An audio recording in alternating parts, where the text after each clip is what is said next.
what we need to do to prepare.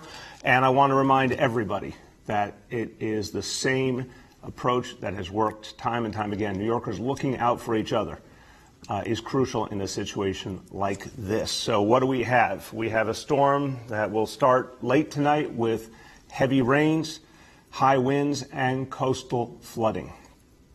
Now, at this moment, I'm going to emphasize this, at this moment, from what we've heard from the National Weather Service, the impact appears to be limited in terms of New York City. But, my friends, we have been surprised before by storms. We've been surprised by the way they can change at the last minute. So we're in a very vigilant state right now. We are not taking any chances at all. And for everyone who lived through Hurricane Sandy, you will remember that we got a lot more than we bargained for. And we've seen that with snowstorms as well. We want to make sure we're always ready, no matter what last-minute shifts in a storm. And we're particularly concerned about areas that are vulnerable based on the projections we have now. Lower Manhattan is particularly vulnerable in this situation based on what we've heard from the National Weather Service. So, emergency management is deploying interim flood protection measures. Now, these are the kinds of approaches that we learned the hard way with Sandy that we needed to have ready. We've made a lot of big, major investments, but we also need temporary measures that you can put up in a matter of days when a problem is coming on. So down in Lower Manhattan, this is exactly what you'll see from the area around South Street Seaport going all the way down towards Wall Street, these temporary barriers to stop storm surge, and that's basically from Wall Street to Water Street. This is crucial. This is going to help protect the community right around there that got hit very hard in Sandy. And look, this is why we take precautions, because we've learned the hard way and because we know that it is our job, the city's job, to get ready with measures like this. We also need everyone, if you're in a situation where this storm is affecting your community, your block, your building, look out for your neighbors, particularly seniors. Always be there for them whenever there's something like this bearing down on us, and see if they need anything. Now with that, let's talk about how the city is preparing and what you need to know. I'm going to turn to our Emergency Management Commissioner, Deanne Criswell. Thank you, Mayor. As the Mayor said, Tropical Storm Isaias is expected to bring heavy rainfall and strong winds. We should see some of that rain beginning around midnight tonight, but the bulk of that rain we should see tomorrow. We're looking at about 2 to 4 inches of rain spread across the city, and there could be some spots with locally higher amounts of rain. It should be the bulk of the rain we expect to come in between 1 and 6 p.m. tomorrow. Along with that, we're also going to see tropical storm force winds. They're expected to start as early as 11 a.m. tomorrow, but probably more close to 2 p.m. And we could see 35 to 45 mile per hour winds sustained for a period of 2 to 3 hours, with some gusts up to 60 miles per hour. And due to the storm's forecasted track, we also have, as the Mayor mentioned, the potential threat for moderate storm surge, and particularly in the South Street Seaport area. So what are we doing for this? To mitigate the storm surge, as the Mayor said, we have activated our interim flood protection measures in the South Street Seaport area. Based on the forecasted impacts, we believe that this is the only area at threat for storm surge. The site itself consists of pre-deployed HESCO barriers, which are large sandbags, and then tiger dams, which we put in place time of that are filled with water to close the gaps. It will span nearly a mile from Wall Street to Catherine Slip and South Street to Water Street. We started installing this at 7 a.m. yesterday, and it should be complete early this evening. You will see a visible presence of construction crews and emergency personnel in the area throughout the day today as they finish the installation of this protection measure. But we're also taking some additional actions. Again, we don't think that we're going to see severe impacts from this storm, but out of an overabundance of caution, we're putting several pieces in place. We've been in constant communication with the National Weather Service and the National Hurricane Center to monitor and coordinate with our partner agencies what the storm impacts may be. We've been holding daily interagency calls with all of our partners, city agencies, and other partner agencies since Friday. And our EOC will activate virtually beginning at 8 p.m. tonight. We're going to deploy operations personnel into each of our boroughs so they can assess street conditions and coordinate resources time of as needed. They'll be surveying streets and roadways that are typically vulnerable to flooding, including the FDR, Belt Parkway, Cross Island Parkway, and Staten Island roadways, as well as local streets and coastal areas in all 5 boroughs. We have activated our flash flood emergency plan, which mitigates flash flood potential, and part of that is DEP and DOT teams have been out clearing catch basins through the weekend in preparation for the storm. We've also placed our down tree task force on alert, and we're lining up emergency tree contracts. Our utility partners have brought in additional crews to respond to power outages. Verizon has activated their storm crisis team, and DoIT has reached out to all of our telecom partners. NYCHA will be adding additional staff to respond to any service disruptions. We will be securing our city construction sites today and preparing city facilities for any potential storm impacts. Department of Buildings is going to bring in additional response teams to assess any damage post-storm. DOT is reaching out to all of our outdoor restaurants so they can secure outdoor furniture. And we are topping off all of our generators with fuel that are supporting critical facilities. And so what can New Yorkers do? First and foremost, know your zone. While we will not be activating or issuing an evacuation order for this event, this is a good time for New Yorkers to look and see what their zone is. New York City is divided into 6 hurricane evacuation zones, and you can find out if you live in one by visiting nyc.gov/knowyourzone. It's also a good time to make sure that you have the ability to stay informed. Notify NYC is the primary mechanism for communicating out to the public. You can also follow us on social media and listen to your local news station as we provide updates to what the storm impacts are. And then have a plan. Make a plan with your family so you will know what to do, how to find each other, and how to communicate in an emergency. And also don't forget to plan for your pets. And then in particular for this storm, we want you to stay safe. We want you to prepare for strong winds. Strong winds will bring down trees, power lines, and they can turn unsecured objects into flying projectiles. So what you should do is check the areas immediately surrounding your homes or businesses for any unsecured objects that could be potentially dangerous conditions. Tree limbs, garbage cans, yard debris. We want you to secure all of these things so we make sure that everybody stays safe. We want you to anchor objects that could be unsafe, such as gas grills or propane tanks or patio furniture, and then prepare for potential flooding. It's never safe to drive or walk into floodwaters. Remember the saying, turn around, don't drown. It only takes 6 inches of fast-moving water to knock an adult off their feet, or 12 inches of water to carry away most cars. And as a reminder, as the mayor said, we really want to encourage everybody to always check on your neighbors, your family, and your loved ones to make sure they're safe. Thank you. Thank you, Commissioner. And Commissioner, thanks to you and everyone in emergency management. I know you're doing a lot to keep us all safe. And everyone will be providing additional updates throughout the day. But heed the words of our Commissioner, because she's making a really clear message to all New Yorkers to just get ready for this. We don't want to overrate it, but we never want to underestimate it either. So better safe than sorry. Let's all get ready for this storm. Now, I want to go back to something very positive. I started by telling you what a beautiful day today is so far, and we had a beautiful weekend. And I want to tell you, I went out in Brooklyn this weekend just to get a look at what was going on with our open streets and our open restaurants initiative. Charlene and I walked around 5th Avenue in Park Slope. It was absolutely amazing. Just restaurant after restaurant filled with people, but the right way, outdoors with the right distancing. Folks were doing a good job of obeying the rules, but also were having a great, great time. And it was so good to see the life and the energy. It just felt like a beautiful New York City summer moment. But it also was a reminder that a lot of restaurants have been able to survive because of this initiative. And a lot of people have been able to get their jobs back. And that's what's so important here, helping people through this crisis, helping them get their livelihood again. So here's where we are at this moment. It's pretty amazing. We have well over 9,000 restaurants in the Open Restaurants program, and that continues to grow. Now, we've looked at these restaurants and the number of people they employ.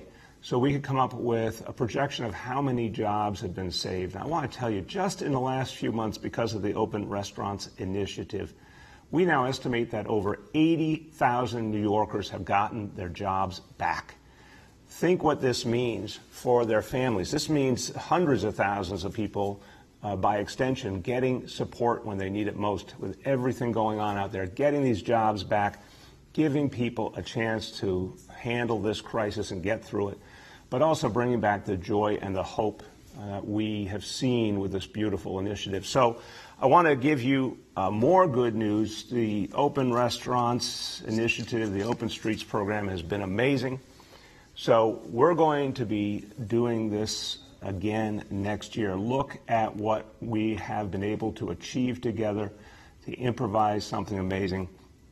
These restaurants will be back again next year on the street, as we've seen tremendous success starting June 1st next year. And I wanted to say it now because I want people in communities to look forward and see that we're going to keep coming back strong. I want the folks who own the restaurants to know that they're going to have that additional revenue going forward. The folks who work in the restaurants to know that whatever else we have to weather, we have seen that this experiment worked.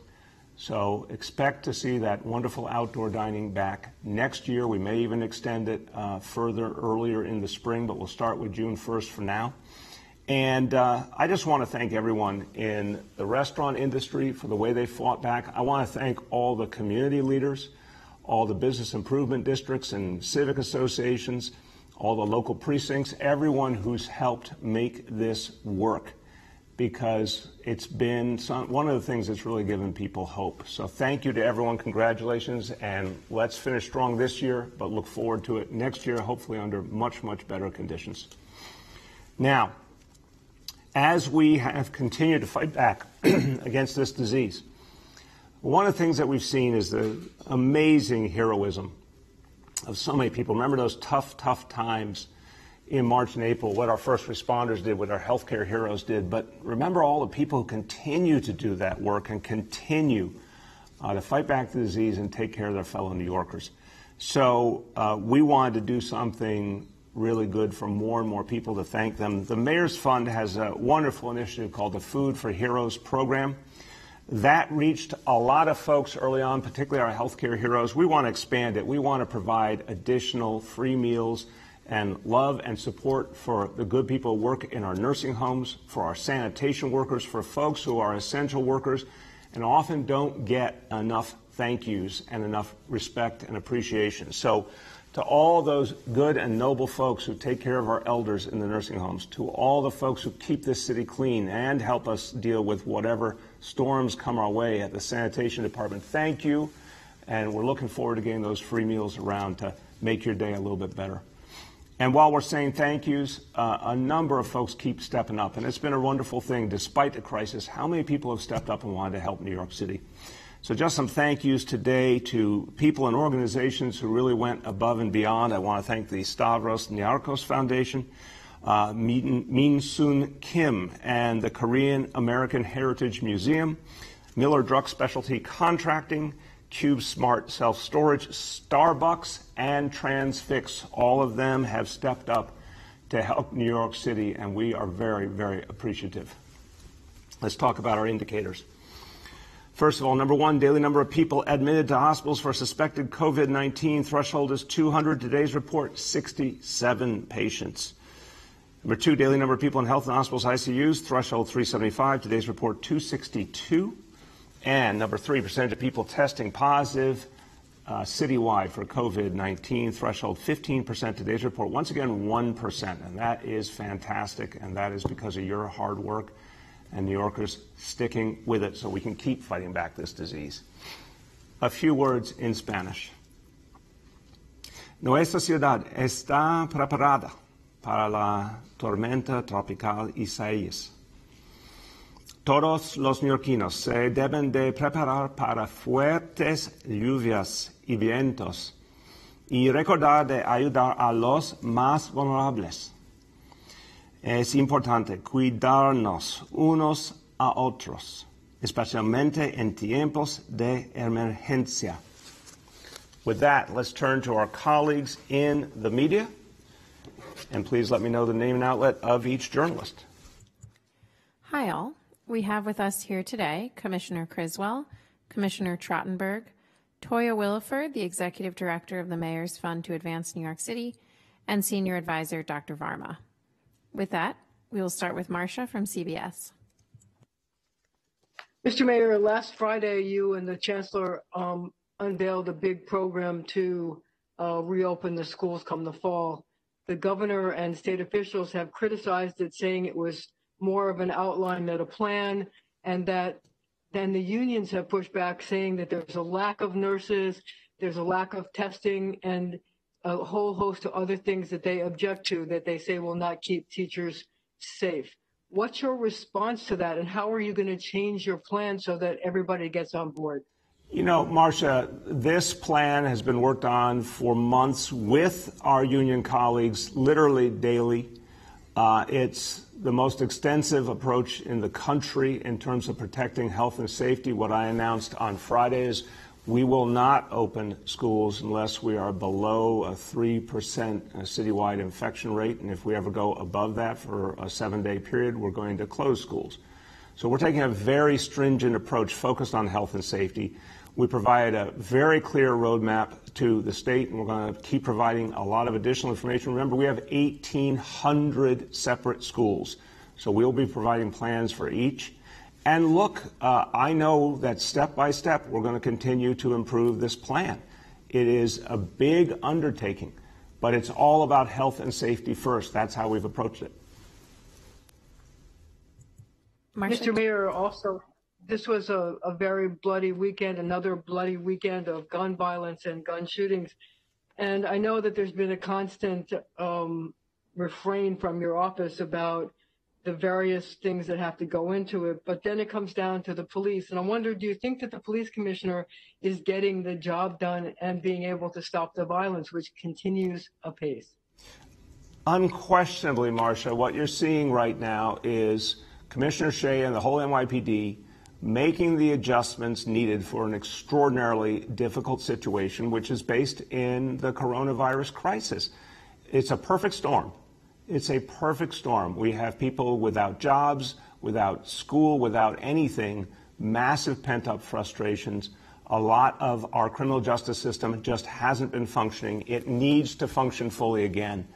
As we correct each of the pieces, as we bring the criminal justice system back online, as we get more people to work, I know the situation will improve. But most importantly, what Commissioner Shea is doing is what CompStat teaches us, moving officers where the need is greatest and engaging communities to fight back crime. And there's no doubt in my mind he will succeed and the NYPD will succeed.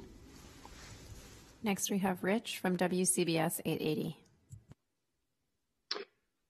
Hello, Mr. Mayor. Good morning. Hey, Rich, how you doing? I'm okay. I want to follow up a little bit on Marcia's question about the school. I mean, you put out a whole series of protocols on Friday, and it seems like the governor is kind of taking pot shots at that. I mean, aren't you irritated at that? Rich, I am past the point of irritation. I just focus on the work and I focus on what I need to do for my fellow New Yorkers. And look, I was a public school parent for the entire education of both my kids from pre-K to 12th grade.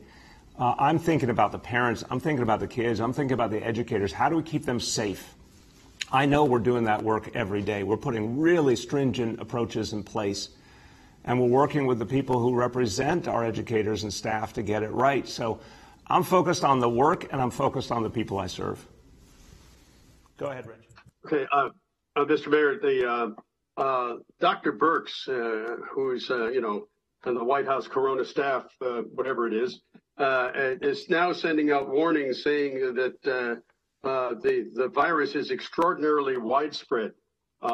Is this too little too late? I mean, what goes through your mind when you see the, let's call it an evolution of thinking coming out of the White House? Rich, you, sir, are a diplomat to call that evolution. I think 5 months later is way too late. Look, I was here when we had the Ebola crisis, and it was so different working with President Obama and his team, where you had the national government focused from day one, giving clear, smart guidance, helping localities to do what only we can do. It has been such a struggle with this administration in Washington, starting with the fact that we never had testing when we needed it, and we still don't have the kind of testing we need. No, they've never gotten it right. I wish they had listened to Dr. Fauci a lot more and a lot earlier. But we in New York City have learned that we're going to make things happen no matter what. And really, New Yorkers have given the whole country a lesson, Rich, by being so tough and disciplined and smart about this.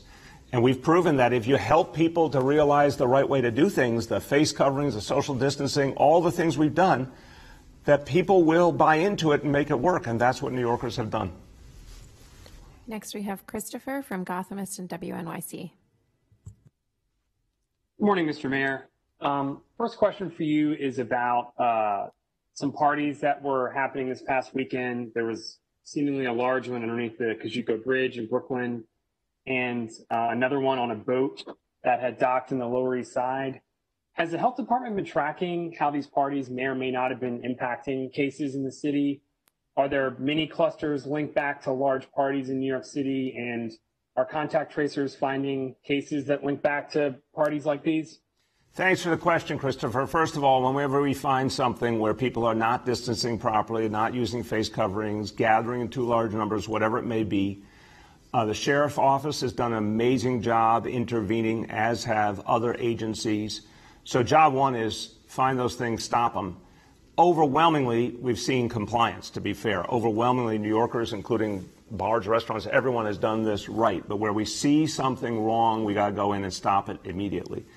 But in terms of what we've seen, the follow-through, generally, and I'll turn to Dr. Varma, but I'll say generally what we are seeing is not so much, again, from outdoor activities. Indoors remains the bigger concern. And overwhelmingly, we've been blessed here in New York City that we have not seen a lot of clusters and people have handled things right. But I think it's fair to say our greatest concerns remain with indoor activities. Go ahead, Dr. Varma. Yeah, I think that, Mr. Mayor, I think you covered all of the important points here. We haven't seen any specific activities traced to, large gatherings repeatedly. We do interview patients and ask them about attendance at gatherings.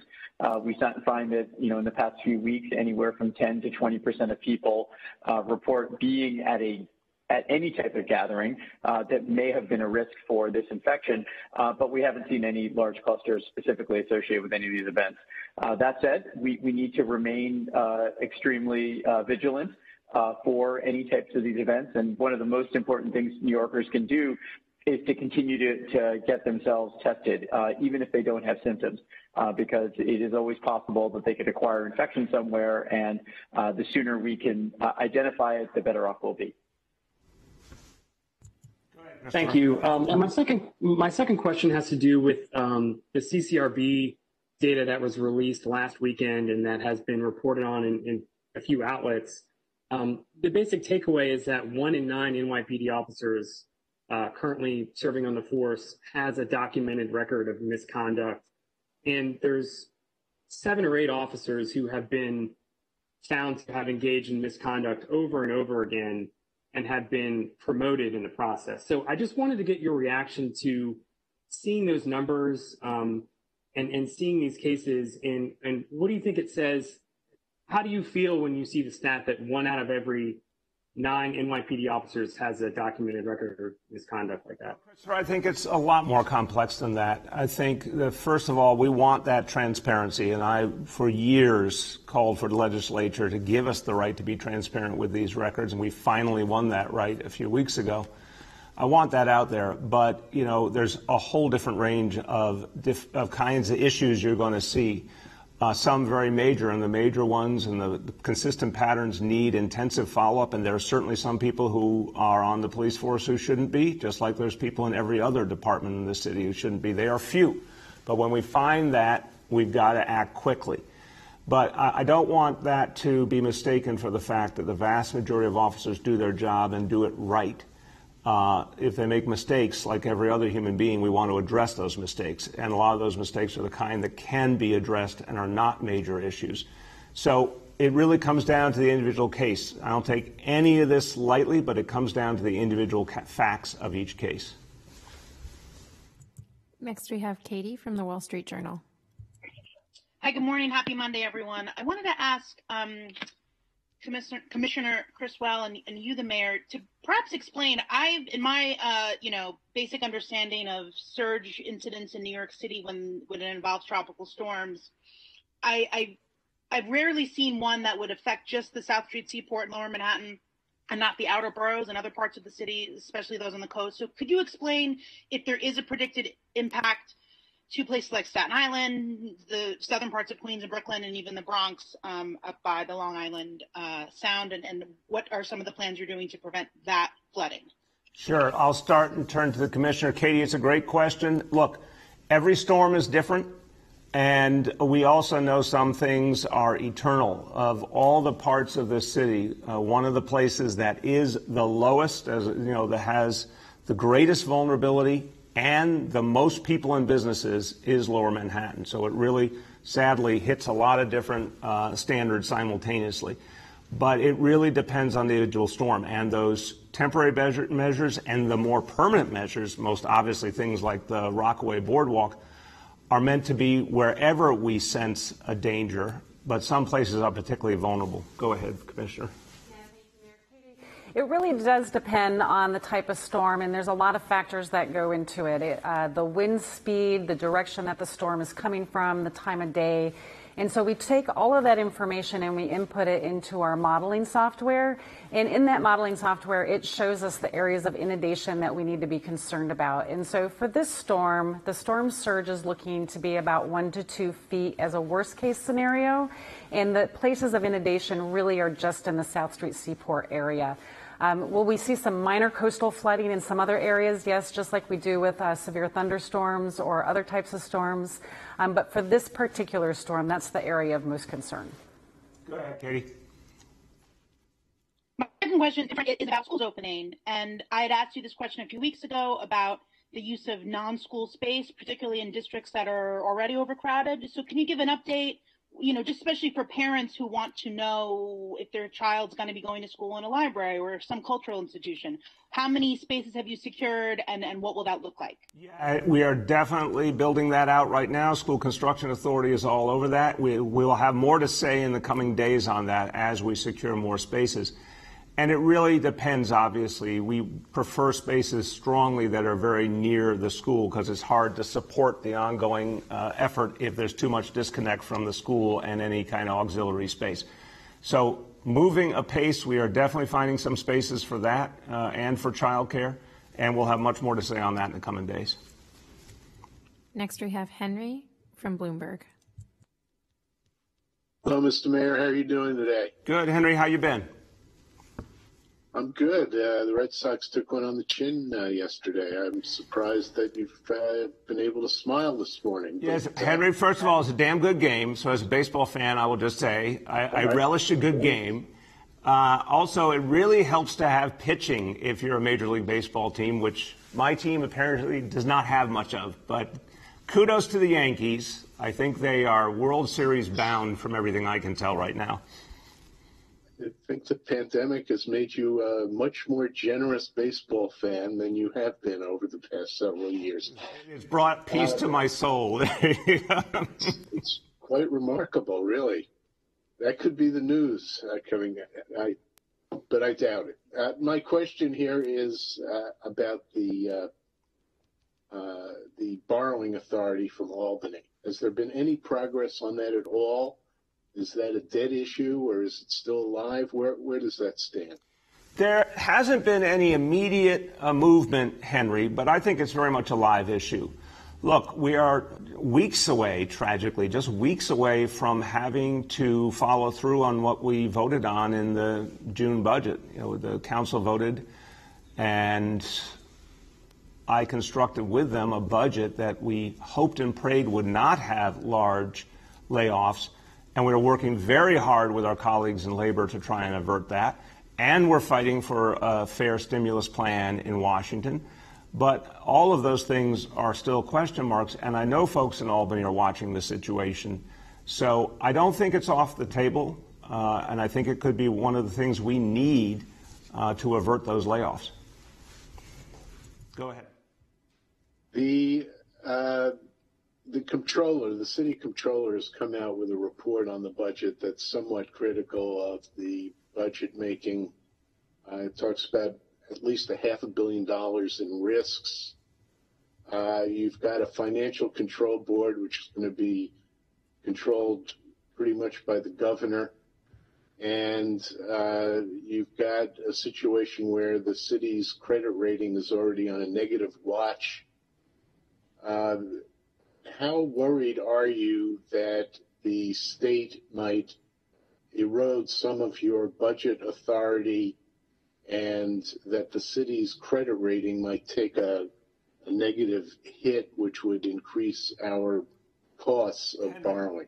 Henry, look, last year the city's credit rating went up, and for decades this city has become stronger and stronger, up till February, stronger and stronger economically, more and more fiscally responsible and strong. We had the greatest reserves we've ever had in our history as of February.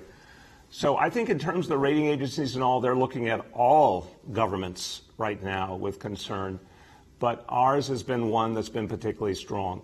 I think the budget was a sound budget and a smart budget given what we're going through. The fact that we said, as painful as it is, and it's something I do not want to do, but we said out loud very clearly that we will institute layoffs of 22,000. Think about this for a moment. 22,000 people. It's a huge, painful number. But that will happen on October 1st if we cannot get the kind of support we need. That's obviously fiscally responsible, but it's something that I hope to avert for the good of everyone in this city. So, no, I think it's quite clear. I think the legislature understands very, very strongly what New York City is doing to take the right measures right now, and that's a crucial part of this equation, too. So we're going to find our way through. We're going to do whatever it takes. But really, Henry, what we need is that stimulus to be acted on immediately in Washington. That could change everything for all of us. Next, we have Sydney from the Staten Island Advance. Hey, Mr. Mayor, I wanted to see where your community affairs unit stands in its investigation into the woman who has been yelling racial slurs at her neighbor on Staten Island, who's a black cop. Sydney, I'm glad you raised it because I want to get an update, too. I saw the video. It's very, very troubling. Thank you for bringing it to all of our attention. Absolutely unacceptable. And I know a full investigation was being done, including, obviously, NYPD hate crimes was looking at the situation. But I don't have the latest update. We'll get that for you today. Okay, I have a second question. I wanted to know whether you submitted a Department of Transportation application before you painted your Black Lives Matter street murals across the city, and what your plan is for other groups that now want to paint their own messages on city streets. Are you planning to outright deny every group that applies to do so, since you've already said no to 2 groups? What's your criteria? And maybe Commissioner Trottenberg, if you can speak to the DOT application process for approving these and how the agency makes a determination on these requests. Yeah, Sydney, let me separate the pieces here. We haven't said no to people. We've said if you want to apply, you can apply, but there's a process.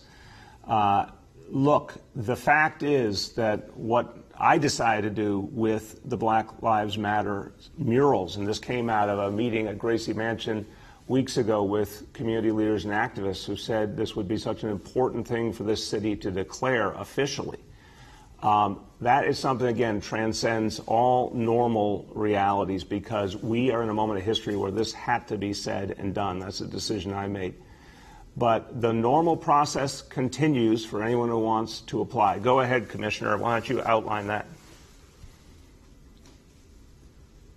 And anyone can apply through our public art program, and we're happy to get you the details on the application process. But I think as the mayor has said, that the city does have discretion as well on picking those projects.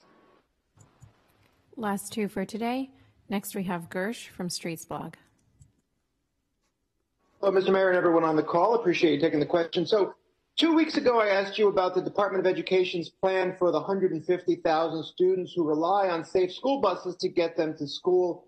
You said, quote, school buses are clearly part of the mix. We have to do it safely.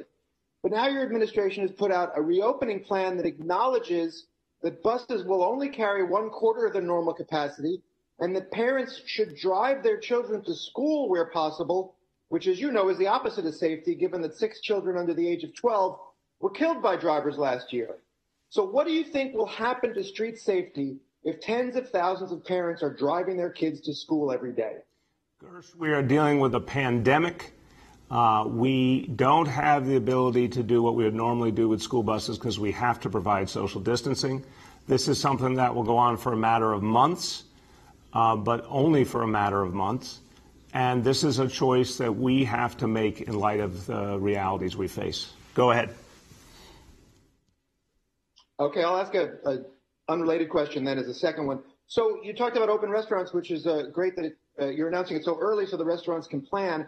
A lot of restaurateurs are already tweeting at us saying, well, why stop the open restaurants at all? And why wait till June 1st to restart it? There are plenty of restaurants saying they'd love to do this all year long with blankets, or, as you know, because of global warming, the city is warmer, in winter. So why stop this? Yeah, we're looking at that right now, Gersh. What I wanted to say, first of all, we started it to test it. It was an extraordinary success. Then we said we'll go to October 31st, which I think is clear in terms of whether you could get a whole lot of time in that way if you're a restaurant. We're going to look at whether we can go farther this year. That's still an open question. But I think it's really important for the restaurateurs and everyone in that industry and everyone in communities to know it's coming back next year so they can plan. And it's been extraordinary success. We're going to see how far we can take it. Next, we have Shant from the Daily News. Yeah, good morning, everyone. I had another school-related question. A colleague of mine has a story out today describing problems and challenges that students have had with online learning at summer school. I gather those include, the teacher being unknown to students, sporadic live instruction, students not particularly keen to do live online office hours when those are available. I was wondering if you could share your assessment of how summer school has gone and if there are any takeaways for the fall semester. Thank you. Yeah, thank you, Sean. I haven't gotten a particularly new update compared to what we saw in the spring. And honestly, Sean, there's no one I've talked to in education from the chancellor on down who relishes more online learning. We are trying to maximize in-person learning for the good of our kids because we know it makes a world of difference. Online is a tool we will use when we need to use it, but it's inherently imperfect. So do we learn each week how to make it a little bit better? Absolutely. And that direct contact with students and their teachers helps, but nothing replaces in-person learning. Go ahead. I mean, given that it sounds like there will be, some form of online learning as part of the fall semester, could you share what some of the takeaways have been for you and the DOE since online learning started? You talked about learning a little bit every week. Any specific examples come to mind? Yeah, absolutely. More contact with students, with either guidance counselors, teachers, individual contact, even if it's less than it would be in the classroom, helps. That anytime there is that ability of a student to express what they're dealing with and what help they need, or for a professional to notice the kind of support they need, that helps. So, you always want to maximize that, but it will never be as good as in person. That's why our plan calls for maximizing in-person learning so long as we can do it safely. So everybody, look, let me finish with this. We as a city, again, a lot to be proud of how people have fought back over these last months. Now we have a new challenge today, a storm coming. Hopefully what the Weather Service has told us is true and it will not have too much impact, but we are getting ready no matter what. Most important thing, be there for each other. New Yorkers are so good at this. I saw after Hurricane Sandy, and it was one of the most moving things I've seen in my life, how people were there for each other in neighborhoods, how people saved each other no matter what was going on and stood up for each other. Let's bring that spirit to everything we do. That's how we're fighting back against the coronavirus. That's how we'll get through this storm bearing down on us now, and that's how we'll bring New York City back. Thank you, everybody.